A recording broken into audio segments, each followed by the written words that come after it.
Lucas 24, a partir do versículo 13.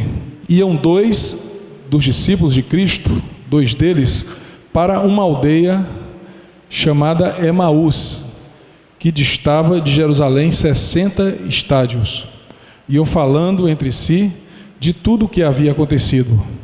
Indo eles falando entre si, e fazendo perguntas um ao outro, o próprio Jesus se aproximou. O próprio Jesus se aproxima deles e ia com eles. Porém, os olhos deles estavam como que fechados, de sorte que não o conheceram. Então Jesus ia com os discípulos, eles estavam no caminho de Emaús, iam para uma aldeia, e Jesus se aproxima, mas eles não reconhecem Jesus. Espiritualmente estavam impedidos de ver o Mestre. E Jesus faz uma pergunta no versículo 17: que palavras são estas que caminhando trocais entre vós? E eles pararam entristecidos. Preste bastante atenção ao sentimento que estava no coração desses discípulos. Eles não estavam alegres, estavam abatidos, estavam dominados por um sentimento de muita tristeza. Um deles, diz o versículo 18, cujo nome era Cleopas, perguntou-lhe: és tu o único peregrino em Jerusalém que não sabe das coisas que aconteceram lá nesses dias? Perguntou ele. Jesus pergunta: quais? E eles responderam: as que dizem a respeito de Jesus de Nazaré, que foi profeta, poderoso em obras e palavras diante de Deus e de todo o povo. Vamos lá para o versículo agora 28, versículo 28. Quando se aproximavam, ali na estrada de Emaús, quando eles se aproximam da aldeia para onde iam, fez ele como quem ia para mais longe. Jesus ele fez assim, como se fosse se afastar daqueles discípulos. Mas os discípulos, no versículo 29, o constrangeram, dizendo: fica conosco, porque é tarde, e o dia já declina. Então Jesus entrou para ficar com eles. Estando com eles à mesa, tomou o pão, abençoou, partiu e o deu. E então abriram-se-lhes os olhos e o conheceram. Até esse momento eles não sabiam que era Jesus. A partir de agora, eles tomam conhecimento que era Jesus. Disseram um para o outro: não ardia em nós o nosso coração quando pelo caminho ele nos falava, e quando nos abria as Escrituras? Na mesma hora, eles se levantaram e voltaram para Jerusalém. Desistiram de ir para a aldeia e voltaram para Jerusalém.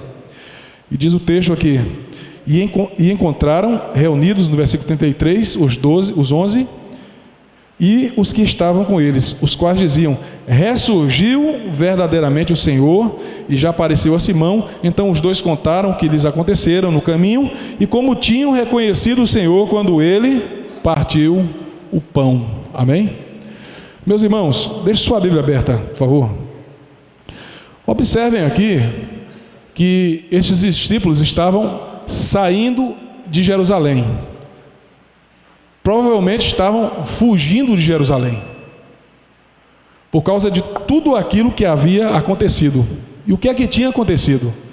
Jesus havia sido preso, Jesus havia sido crucificado, Jesus estava morto. Muitos dos seguidores de Jesus, por causa desses acontecimentos, desistiram da caminhada. Muitos literalmente se acovardaram. Muitos ficaram abatidos. Esses dois discípulos aqui estavam indo nessa estrada de Emaús para uma aldeia que ficava a alguns quilômetros, um pouco distante de Jerusalém. E o texto diz que eles estavam muito entristecidos. Eles estavam entristecidos com todas estas notícias, com todos esses fatos que haviam acontecido com Jesus. Certamente estavam com o ânimo muito abatido, certamente se sentiam desamparados. Eles ainda não entendiam que tudo aquilo que havia acontecido com Jesus fazia parte de um propósito maior de Deus, as humilhações pelas quais Jesus passou, as pessoas que se aproximavam da cruz e zombavam dele. Alguns disseram: se tu és o Filho de Deus, desce da cruz. Muitos zombaram de Jesus naquele momento de humilhação. Foi o momento de maior humilhação na vida de Jesus. O próprio Deus encarnado, que se fez homem, enviado pelo próprio Pai para estabelecer o reino aqui na face da terra, ele agora é humilhado ali na cruz. E os discípulos também se sentem humilhados com aquela situação. Muitos dos discípulos se sentiram constrangidos com aquela situação. Alguns até o abandonaram, como eu disse. Outros estavam saindo de Jerusalém, como esses 2 discípulos aqui na estrada de Emaús. Irmãos, a primeira coisa que eu queria observar nesse texto, como aplicação para a gente, é que existem na nossa vida situações também que nos abatem, que nos entristecem, que tentam nos afastar dos propósitos do Senhor. Situações que tentam envergonhar o cristão, o crente. Situações que querem fazer com que você abaixe a cabeça e desista de acreditar nas promessas e nos propósitos do Senhor. Esses discípulos estavam assim, abatidos. Até aquele momento, eles não haviam tomado conhecimento que um grande milagre já havia acontecido, mas a notícia não havia chegado até eles. Eles não sabiam que Jesus havia ressuscitado. Irmãos, a ressurreição de Cristo, eu quero abrir um parênteses aqui, é o fato histórico mais importante do cristianismo. É uma das crenças mais importantes que nós temos e que está registrado na história dos evangelhos. Os gnósticos, que eram incrédulos com relação à ressurreição de Cristo, eles disseminavam a notícia de que não era verdadeiro o fato de que Jesus havia ressuscitado. E muitos acreditavam nessas mentiras.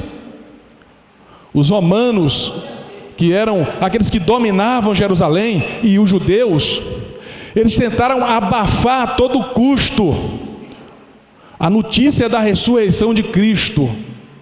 Tentaram fazer com que as pessoas acreditassem que aquilo era uma grande mentira, porque eles queriam acabar com a influência de Jesus. Mas, irmãos, o plano de Deus sempre é maior do que o plano dos homens. A palavra de Deus sempre tem mais poder do que qualquer palavra humana. Tentaram de todas as formas, nos primeiros dias, durante meses e anos seguintes, eliminar o cristianismo da face da terra. Mas Deus tinha um plano para aquele povo eleito, para aquele povo escolhido. E os planos de Deus não podem ser frustrados. Então, irmãos, como eu disse, o cristianismo é uma das mais importantes crenças que nós temos como cristãos, porque a ressurreição de Cristo, irmãos, ela demonstra o poder supremo de Deus. A ressurreição de Cristo mostra que houve um homem na história, e esse homem foi um único na história, que foi capaz de ressuscitar, de voltar do mundo dos mortos, para anunciar as maravilhas do Senhor. Nenhum outro líder religioso da história voltou do mundo dos mortos. É por isso que a doutrina da ressurreição é importante para nós. É por isso que Paulo diz que se nós não tivéssemos essa convicção de que Jesus ressuscitou, vã seria a nossa fé. Porque a ressurreição fazia parte, ou fez parte, do plano de Deus estabelecido para Cristo. A ressurreição de Cristo é importante para nós, porque ela nos mostra que esse homem chamado Jesus, ele venceu a morte, que ele é maior do que ela.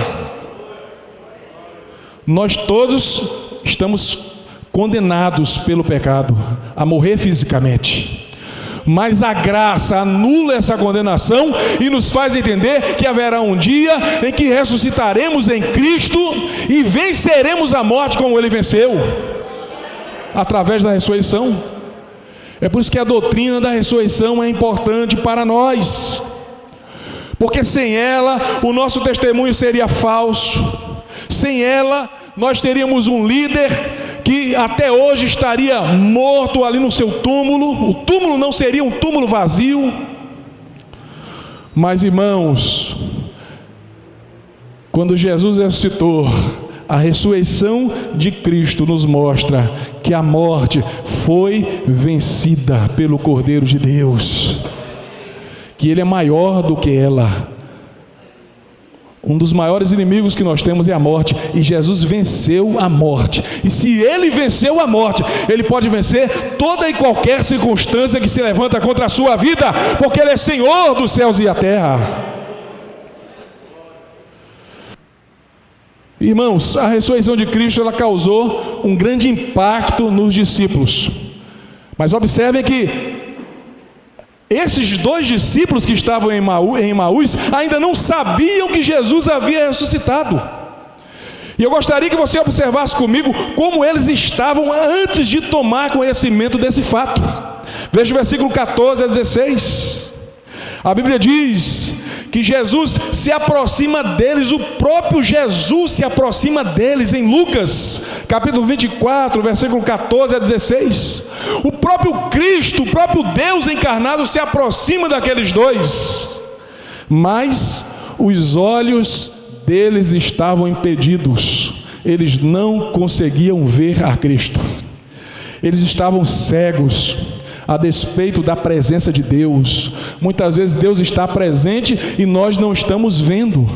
Muitas vezes Ele está se manifestando e nós não estamos percebendo. Muitas vezes Ele está querendo revelar algo grande para a gente e nós não estamos entendendo, porque espiritualmente estamos incapazes.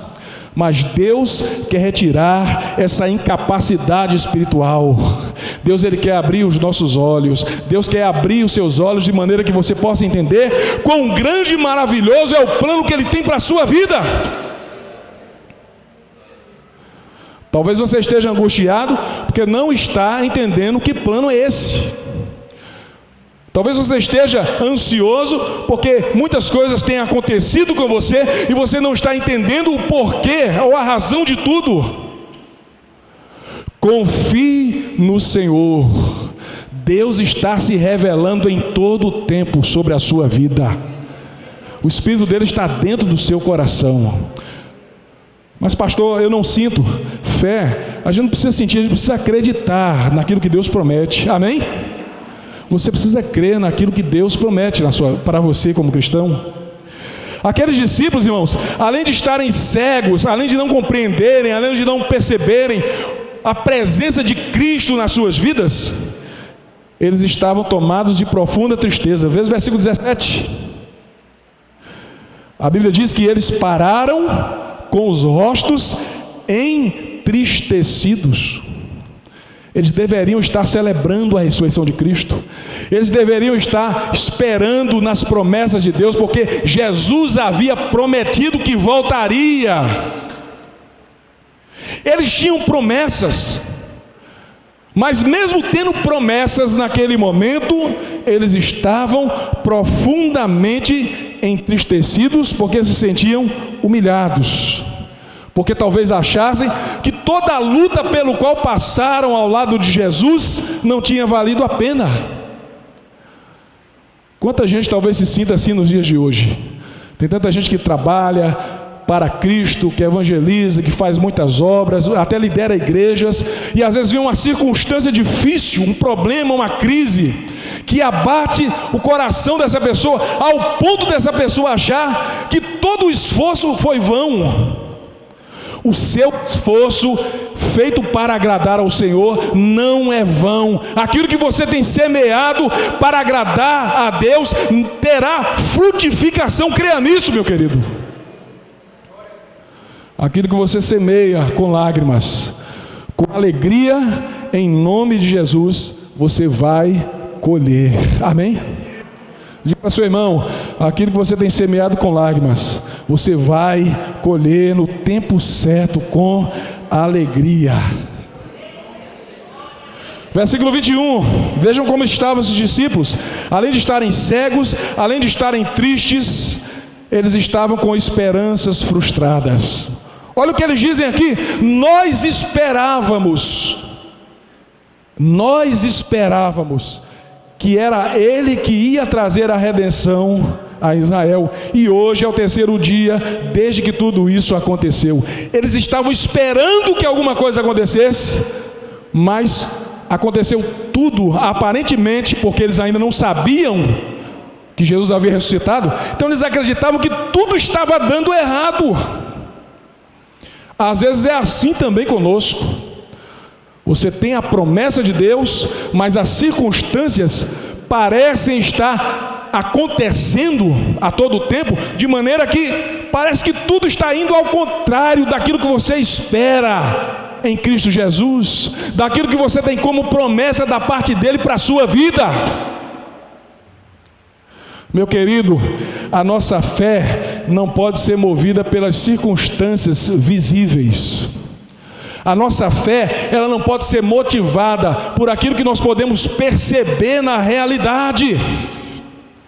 A nossa fé se fundamenta na convicção e na certeza, na confiança plena de que a palavra de Deus, ela não voltará vazia. Mas esses discípulos, eles estavam no caminho de Emaús com a sensação de que seus sonhos estavam desfeitos, de que a sua esperança estava morta, de que todos os projetos que eles tinham para realizar não iriam mais acontecer.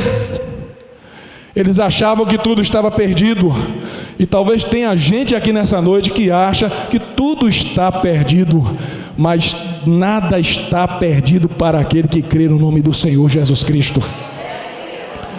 A gente sempre canta aquele hino: quem tem promessas de Deus não pode desanimar. Diga para seu irmão: não desanime, porque você tem promessas do Senhor sobre a sua vida. Irmãos, tudo mudou quando Jesus abriu os olhos daqueles homens. Tudo mudou. Nós temos dois momentos aqui no caminho de Emaús: o momento em que eles não perceberam que era Jesus que estava com eles, em que eles estavam com os olhos espirituais fechados, com esperanças frustradas, com profunda tristeza, achando que estavam sozinhos. E temos um outro momento, é o momento da revelação, em que Jesus se revela como Deus ressurreto, como aquele que havia vencido a morte. E aquele momento de revelação muda a vida deles, impacta a vida deles. Veja o versículo 26, 27 e 31. Em certo momento, lá no versículo 31, 27, veja aí: os olhos deles foram abertos, e tudo começa a mudar. É disso que você precisa, é disso que a gente precisa nessa noite. Senhor, abre os meus olhos. Abrir os olhos aqui significa perceber a realidade espiritual que Deus está preparando para nós. Abrir os olhos significa entender que Deus está ao nosso lado, conosco, nos cercando em todo momento com a sua graça.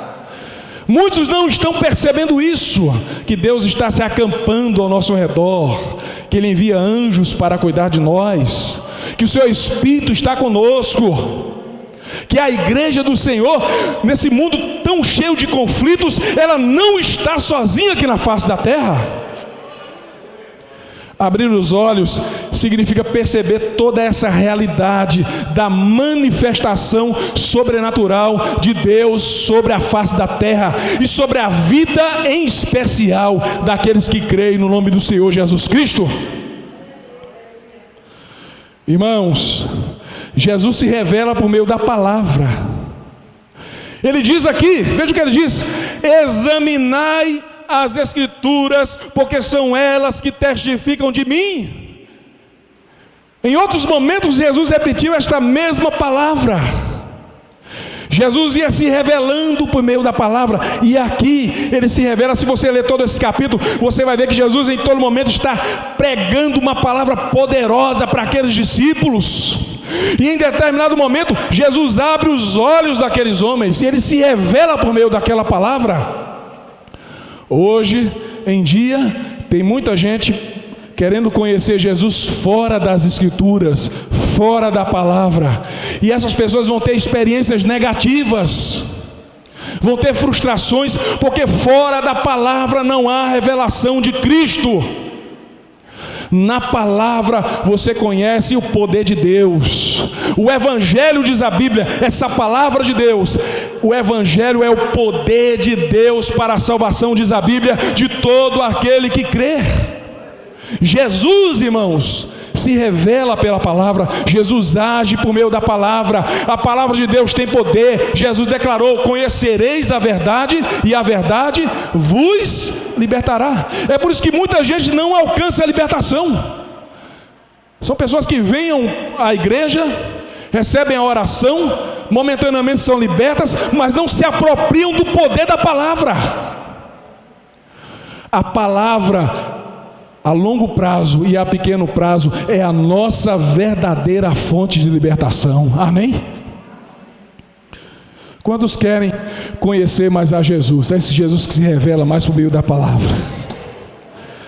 Irmãos, Jesus usou as Escrituras para falar sobre seu sofrimento, sobre sua morte, sobre sua ressurreição, e foi por meio de toda essa palavra que os olhos deles foram abertos. Foi por meio dessa palavra que foi restaurado no coração daqueles discípulos a esperança, que a incredulidade foi tirada da vida deles, que a preocupação cessou, que a ansiedade, que as frustrações terminaram, quando eles entenderam que a palavra revelada tinha poder sobre a vida deles. Eles alcançaram toda essa sorte de bênçãos. E talvez seja isto que você necessite nessa noite. Talvez você esteja oscilando muito na fé cristã, talvez você esteja variando muito, talvez você esteja sendo muito inconstante porque ainda não se apropriou do poder da palavra de Deus sobre a sua vida. Uma outra coisa que aconteceu aqui, irmãos, após esses homens serem impactados pela ressurreição, além do entendimento deles ser aberto, é que o coração deles começou a arder. O coração daqueles homens começou a arder. Veja o versículo 29 e 32. Eles dizem aqui: não estava ardendo os nossos corações dentro de nós, enquanto Ele nos falava no caminho? Enquanto Jesus falava, o coração daqueles homens ardia. Eles ainda não entendiam, porque não sabiam que era Jesus. Eles não entendiam que era Jesus quem estava ali ao lado deles, mas o coração ardia por causa da palavra que saía da boca dele. Uma experiência de renovação, de reavivamento e de restauração começou a ser produzida no coração daqueles homens por meio da palavra, irmãos. Irmãos, quando Jesus se revela na nossa vida por meio da sua palavra, o nosso coração começa a arder, o nosso coração começa a se inflamar, a força espiritual começa a voltar, o desânimo começa a acabar, a tristeza vai embora e nós somos dominados pela alegria do Espírito Santo. Amém?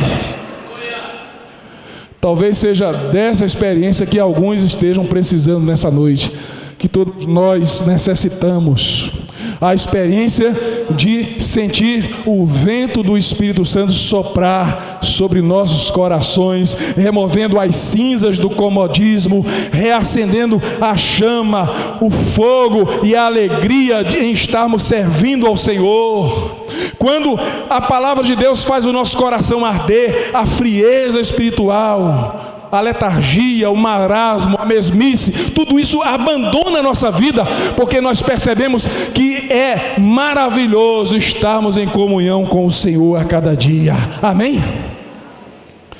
Quando Jesus Cristo começa a fazer o nosso coração arder, a nossa vida, ela parece ser como se fosse um graveto seco que começa a pegar fogo. É o fogo da presença do Espírito Santo sendo reacendido dentro do nosso coração. E nessa noite, em nome de Jesus, o meu desejo é que você seja como esse graveto que está pegando fogo na presença do Senhor. Mas não é algo apenas emocional, é um reavivamento verdadeiro ocorrendo dentro do nosso coração, que vem para ficar. Amém? Então eu acredito que a palavra de Deus tem esse poder. E em último lugar, irmãos, quando esses homens aqui, eles são impactados pela ressurreição de Cristo, pela notícia da ressurreição de Cristo, eles velozmente voltam para Jerusalém para proclamar a boa nova. Aqueles homens que estavam fugindo de Jerusalém, agora impactados pela notícia da ressurreição de Cristo, eles retornam para Jerusalém para proclamar a boa notícia do Evangelho. Irmãos, é assim que Deus faz. Quando Deus faz uma obra em nós, a nossa rota muda, a nossa direção é alterada, os planos que nós temos são mudados, os passos que estamos dando numa direção são reorientados para outra direção. Quando nós somos alcançados pelo poder da graça de Deus, pelo poder do Evangelho, a nossa vida, a nossa sorte, a nossa história, o nosso destino é completamente transformado pelo poder do Evangelho. E aqui nesse lugar, eu tenho certeza absoluta que existem pessoas que foram escolhidas pelo Senhor, pessoas que tiveram histórias transformadas. Aqui também nesse lugar, há pessoas que precisam ter as suas vidas transformadas pelo poder do Evangelho. Talvez você veio a esta igreja nessa noite se sentindo solitário, se sentindo sozinho diante das dificuldades, se sentindo vazio. Talvez você esteja afastado da graça de Deus, afastado da igreja, afastado dos caminhos do Senhor. Mas quando você conhecer o poder do Evangelho de Cristo, quando você abrir o seu coração, quando você confessar, a sua vida vai ser totalmente transformada nesse lugar. Creia nisso, porque o Evangelho faz realmente mudar a direção da nossa vida. E aqueles homens que estavam indo para uma aldeia, agora retornam com coragem, com ousadia, com esperança, com ânimo, para pregar as boas notícias que haviam recebidos de Jesus Cristo naquele lugar. E Deus nessa noite quer fazer a mesma coisa conosco. Amém? Ele quer mudar a direção da nossa vida. E eu quero terminar essa palavra fazendo uma pergunta. Antes de celebrar a ceia, eu quero fazer uma pergunta para você. Que tipo de discípulo você é? Você nesse momento está como estavam aqueles dois discípulos ali em Emaús, antes de receberem o impacto da notícia da ressurreição de Cristo? Estavam desanimados, estavam vazios, estavam sem esperança? Ou você nesse momento está cheio da presença de Deus, como ficaram aqueles discípulos depois de receberem a notícia do impacto da ressurreição? Que tipo de discípulo você é nessa noite na casa do Senhor?